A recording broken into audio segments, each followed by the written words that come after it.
बिस्मिल्लाहिर्रहमानिर्रहीम। अस्सलाम वालेकुम नाज़रीन, उम्मीद और दुआ करता हूँ कि आप लोग जहाँ जहाँ पर होंगे खैर आफियत से होंगे। मैं इस व्लॉग के अंदर दो बड़ी इंटरेस्टिंग खबरें हैं। एक तो नया एक नैरेटिव शेप अप किया जा रहा है इमरान खान साहब के खिलाफ, उसके ऊपर थोड़ी सी बात करेंगे और कैसे हमारे बहुत सीनियर लोग जिनसे हम सीखते आए या जिनको अब दुख होता है कि हम सीखते भी आए, इन लोगों को पढ़ते आए, इन लोगों को सुनते आए, वो इमरान खान साहब के खिलाफ एक नया नैरेटिव घड़ रहे हैं, उसके ऊपर बात करेंगे। सेकेंडली, इमरान खान साहब का पैगाम बहुत इंपॉर्टेंट आया है। अब से कुछ देर पहले उनके अपने ट्विटर हैंडल से एक पैगाम आया है और ये पैगाम है इन डेज टू कम जो एहतजाज पाकिस्तान तहरीक इंसाफ करने जा रही है उसके रिलेटेड। पहले ज़रा एहतजाज पे बात कर लेते हैं, इमरान खान साहब के पैगाम पे बात कर लेते हैं, फिर ज़रा दूसरी जानिब भी आते हैं कि उनके खिलाफ एक नया बयानिया कौन सा घड़ा जा रहा है। चेयरमैन पाकिस्तान तहरीक इंसाफ इमरान खान का अडयाला जेल से पैगाम। इस मुल्क में जंगल का कानून नाफिज है। तहरीक इंसाफ पर तमाम कानूनी और आइनी रास्ते बंद कर दिए गए हैं, इसलिए अब खुद बतौर पार्टी सरबराह जेल से एहतजाजी तहरीक की सरबराही करूंगा। बाहर मेरी नुमाइंदगी उमर अयूब करेंगे। सलमान अकरम राजा हिदायत पर अमल दरामद करवाएंगे। तहरीक का लाया अमल चंद रोज में कौम के सामने पेश कर दिया जाएगा। इस एहतजाजी तहरीक के लिए अपनी इत्तेहादी जमातों समेत तहरीक तहफ़्फ़ुज़ आइन, GDA और मारंग बलोच को भी दावत देंगे। इंशाल्लाह इस तहरीक को कोई नहीं रोक सकेगा। पाकिस्तानी कौम को मेरा पैगाम है, शायद ये फिर से मेरी मुलाकातों पर पाबंदी आयद कर दे, लेकिन आपने याद रखना है कि वोट मेरा नहीं आपका चोरी हुआ है, आवाज़ मेरी नहीं आपकी दबाई जा रही है, लिहाजा आपको खुद पाकिस्तान की हकीकी आज़ादी के लिए खड़े होना होगा। बार बार कह चुका हूं, आज़ादी कोई प्लेट में रखकर नहीं देता। एहतजाजी तहरीक मुल्क गिर और मुसलसल होंगी क्योंकि इस्लामाबाद में स्नाइपर्स तैनात होते हैं जो मासूम शहरियों और पुरअमन एहतजाजियों पर सीधे फायर खोल देते हैं। जो कत्ले आम तहरीक इंसाफ के साथ किया गया और किसी जमात के साथ नहीं हुआ। अब यहां से जरा बहुत ही गौर से सुनिएगा।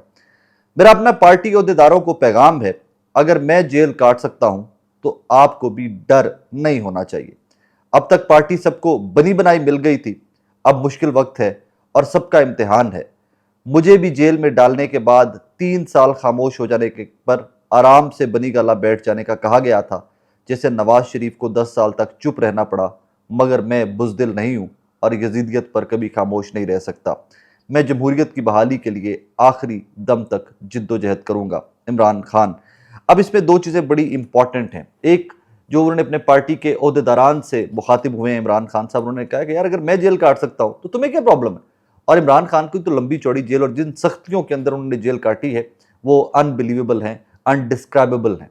अब सवाल क्या पैदा होता है कि वो तमाम लोग जो बार बार एक स्टेटमेंट देते आए कि जी मुझे तो इमरान खान साहब ने कहा तुमने छुपे रहना है, मुझे तो इमरान खान साहब ने कहना है तुमने एहतजाज में नहीं आना, मुझे इमरान खान साहब ने ड्यूटी ये दी थी कि सिर्फ मैंने मुकदमात देखने हैं, मैं वीडियो रिकॉर्ड नहीं करवाऊंगा, क्योंकि डी चौक की तरफ वीडियो 24 नवंबर की बात कर रहा हूँ। बहुत सारे लीडरान में से एक लीडर ने यह भी कहा कि मैं वीडियो रिकॉर्ड नहीं करवाऊंगा इस एहतजाज के लिए कि आप एहतजाज के लिए निकले, क्योंकि ये गैर आइनी कदम है, गैर कानूनी कदम है कि हम डी चौक रेड जोन की तरफ जा रहे हैं। सो मैं आइन और कानून के खिलाफ नहीं जाऊंगा।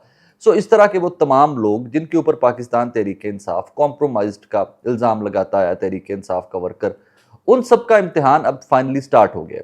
एक और जुमला इसके अंदर बड़ा खूबसूरत है कि आप तमाम लोगों को पार्टी बनी बनाई मिल गई थी, अब इम्तिहान का वक्त है। As a matter of fact party बनी बनाई क्या मिली थी? इमरान खान के नाम के ऊपर वोट लेकर ये तमाम लोग बन गए, लीडरान बन गए और आज दस्तयाब लीडरशिप में तो इनके लिए लफ्ज इस्तेमाल करता हूं। अब इन सब का इम्तिहान है, जहां पर इस लीडरशिप के लिए भी इमरान खान साहब ने शराइत बड़ी कड़ी कर दी है और पेपर भी, पर्चा भी आउट कर दिया है कि जनाब आपकी आखिरी हद जेल में जाना है, तो अगर जेल में भी जाना पड़े। अब मैं जरा पर्सनल असेसमेंट या जो मेरी इसके ऊपर अप्रोच है उसके ऊपर भी थोड़ी सी मैं बात करना चाहूंगा। आई पर्सनली फील कि इमरान खान साहब ने जो डिमांड्स रख दी है ना अपने लीडरान, अपनी पार्टी के लोगों के सामने से, जो मेंबर्स असेंबली हैं, जो वज़रा हैं, जो वज़रा आला है, वज़ीर आला है, नॉट वज़रा आला, अब मुझे लगता है कि एक तहरीक इंसाफ की नई स्ट्रीक ना कहीं से आगाज होगी पार्टी छोड़ने वालों की या बिल्कुल खामोश बैठने वालों की, और वो जो बिल्कुल बैठे रहेंगे घरों के अंदर वो एक्सपोज होते जाएंगे पार्टी वर्कर्स के सामने। वैसे तो एक नया टैक्टिक या एक नया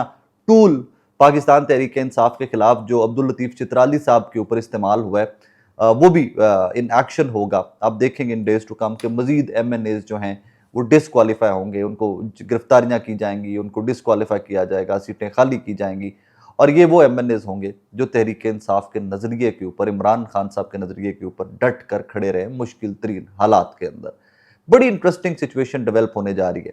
अब इसमें जो इमरान खान साहब ने एक और फैक्टर जो टैग अलॉन्ग किया है, मारंग बलोच साहिबा से भी इस एहतजाज के लिए रब्ता किया जाएगा, जहां पर GDA और बाकी तहफ़्फ़ुज़ आईन पाकिस्तान वो तमाम लोग तो पहले ही ऑन बोर्ड हैं इमरान खान साहब के साथ। मारंग बलोच साहिबा वाला जो मामला है ये थोड़ा ट्रिकी है। रीज़न के रियासत पाकिस्तान उसके ऊपर क्लियर कट या फौज है जो हमारी इस्टेब्लिशमेंट जो है वो इसके ऊपर क्लियर कट स्टांस ले चुकी हुई है कि मारंग बलोच साहिबा के हिंदुस्तान से रवाबित हैं और वो पाकिस्तान के खिलाफ काम कर रही हैं। नाउ इन दैट मोमेंट या in that time Imran Khan साहब का क्लियर कट मारंग बलोच साहिबा को टैग अलॉन्ग करना और कहना कि हम उनके साथ रब्ता करेंगे, उनके एहतजाज में भी शिरकत के लिए उनको ऑफर करेंगे, ये थोड़ी सी ट्रिकी सिचुएशन होगी। दोनों तरफ से जोर लगाया जाएगा और कुछ नहीं तो कम अज कम हुकूमती बेंचेस से हुकूमती वज़रा टीवी के ऊपर बैठकर एक नैरेटिव जरूर बनाएंगे कि देखें जी फौज जो है, एस्टैब्लिशमेंट जो है, ISPR जो है वो तो मारंग बलोच के सामने खुलकर मारंग बलोच के खिलाफ खुलकर बात कर चुके हैं, उसको लेबल कर चुके हैं कि हु शी वर्क्स फॉर, और अब इमरान खान साहब उसको अपने एहतजाज में शामिल करना चाह रहे हैं। ये आप देखिएगा इन डेज टू कम बहुत ट्रिकी सा एक पॉइंट होगा जिसके ऊपर दोबारा से बहस का आगाज किया जाएगा। उनके बारे में एक नया नैरेटिव बनाया जा रहा है। नैरेटिव क्या है वो बड़ा इंटरेस्टिंग है। मैं पहले वो आपके स्टेटमेंट पढ़ के सामने रख देता हूँ, फिर उसके ऊपर थोड़ी सी बात करते हैं। एक एनालिस्ट हैं, पाकिस्तान के सहाफ़ी हैं जनाब रऊफ क्लासरा साहब, वो क्या फरमाते हैं जरा सुनिएगा।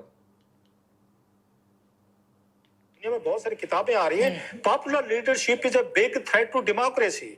ये आपके डिक्टेटर पैदा कर देते, जिन पे बात नहीं हो सकती, जिन पे आप मतलब क्वेश्चन नहीं कर सकते। अमरीयत की एक नई शक्ल बन जाती है, बुत बना लेते हैं। सो जो पॉपुलर जितना लीडर होगा वो आपकी जमहूरियत के लिए, आपके मुल्क के लिए, आपकी सोसाइटी के लिए उतना नुकसानदेह है कि अपनी पॉपुलैरिटी को कायम रखने के लिए ऐसे बड़े बड़े बिग और डिजास्टर फैसले करेगा जिसकी कीमतें जो है मुल्क और उनको देनी पड़ती हैं।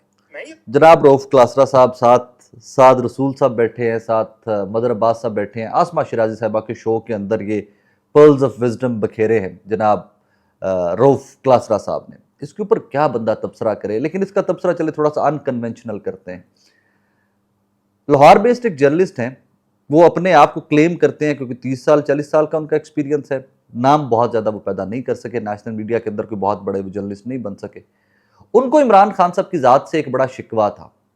किसी ज़माने में इमरान खान जब प्राइम मिनिस्टर बनने से पहले वो बनी गाला मिलने गए थे कुछ सहाफ़ी, तो इमरान खान साहब ने उनको चाय नहीं पिलाई थी, और फिर उसके बाद उन्होंने एक दो दफ़ा अटैम्प्ट की just because he was a journalist, तो इमरान खान साहब से मिलने की उन्होंने कोशिश की तो उनको इमरान खान साहब मिले नहीं, उनकी टीम ने नहीं मिलने दिया। लिहाजा उनको ये बहुत बड़ा शिकवा था कि इमरान खान बहुत खुद पसंद आदमी है, वो मिलता भी नहीं है, उसके घर में चले जाए वो मेहमान नवाज नहीं है, वो चाय नहीं पिलाता। ओके, बहुत सारे हमारे सहाफ़ियों के इमरान खान साहब से प्रॉब्लम इस किस्म के भी है। अब रऊफ क्लासरा साहब जिस पॉइंट पे बात कर रहे हैं, मुझे थोड़ा हिस्ट्री में वापस जाना पड़ेगा। अभी चंद साल पहले तक, जब तक नवाज शरीफ साहब पाकिस्तान वापस आए, तो ये तमाम सहाफ़ियों की लौट बैठकर एक बयानिया बनाती रही कि जनाब नवाज शरीफ वापस आ गया, इमरान खान की मकबूलियत ज़मीन बोस हो गई। फिर मकबूलियत इमरान खान की का फ़र्क क्या पड़ता है, कबूलियत ही नहीं है इस्टेब्लिशमेंट के पास। अब इनकी अक्ल का अंदाज़ा लगाएं कि ये उस लीडर को, कि जो पॉपुलर मोस्ट लीडर है पाकिस्तान का, उसको फैशिस्ट भी कह रहे हैं, उसको डिक्टेटर भी कह रहे हैं बैठकर, और उनको डिक्टेटर नहीं कहते कि जहां पर बैठकर ये मंजन बेचते थे कि जनाब वहां पर कबूलियत नहीं है, मकबूल जितना भी हो जाए, वहां पर कबूलियत नहीं है, लिहाजा इमरान खान साहब इलेक्शन नहीं जीत सकते। उस तरह बात नहीं करेंगे। अपने पर्सनल ग्रजेस, ये किसी ने बड़ा खूबसूरत एक जुमला लिखा हुआ था, उसने कहा हम छोटे देहातों के लोग जब उठते हैं ना, और फिर हम किसी मनसब पर अल्लाह पाक हमें पहुंचा देता है, तो हमारा ये ज़रूरी नहीं है कि हमारे अंदर का कोई छोटा आदमी भी ख़त्म हो जाए। मैं खुद बहुत छोटे से देहात का एक आदमी हूँ, वहाँ से उठा हुआ हूँ मेहनत मजदूरी करने के लिए। अगर आज इस मकाम पे पहुँचा हूँ तो अल्लाह की ज़ात का जितना भी शुक्र अदा किया जाए कम है, लेकिन उसका मतलब ये नहीं है कि मैं जिसके ऊपर दिल करे मैं कीचड़ उछाल दूँ, और जिसके ऊपर दिल करे मैं अपनी राय थोप दूँ या अपना ओपिनियन थोप दूँ। नाज़रीन, दो चीज़ों के ऊपर ना मैं अक्सर सोचता हूँ।